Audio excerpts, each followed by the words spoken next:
உள்ளே போனீங்கன்னா அது 3 ஸ்டார் ஹோட்டல் அப்படிங்கிறதுக்கான அந்த இது ஜஸ்டிஃபிகேஷன்லாம் உள்ளே இருக்க தான் செய்யுது.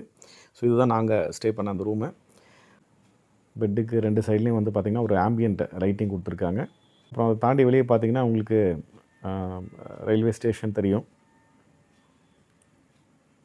கூடவே நீங்கள் அந்த ஸ்டேடியத்தையும் பார்க்கலாம்.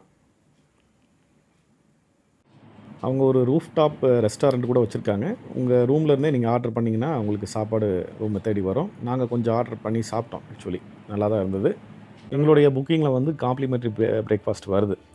ஸோ மேலே ரூஃப் டாப்பில் தான் வந்து அதுக்கான அரேஞ்ச்மெண்ட்ஸ் பண்ணியிருக்காங்க. பஃபே தான். North Indian, south Indian cuisine எல்லாமே இருக்குது. நாங்கள் போயிருந்த அன்றைக்கி இட்லி, வடை, தோசை, சப்பாத்தி, ஸ்டஃப்டு சப்பாத்தி மாதிரி ஒன்று வச்சுருந்தாங்க. அப்புறம் sandwich, fruit salad, juice, tea, coffee எல்லாமே வச்சுருந்தாங்க. நல்லா தான் இருந்தது. என்னையா இட்லி தோசைன்னு சொல்லிட்டு பிரியாணி சாப்பிட்ற அப்படிங்கிறீங்களா? இது மதியான நேரங்க.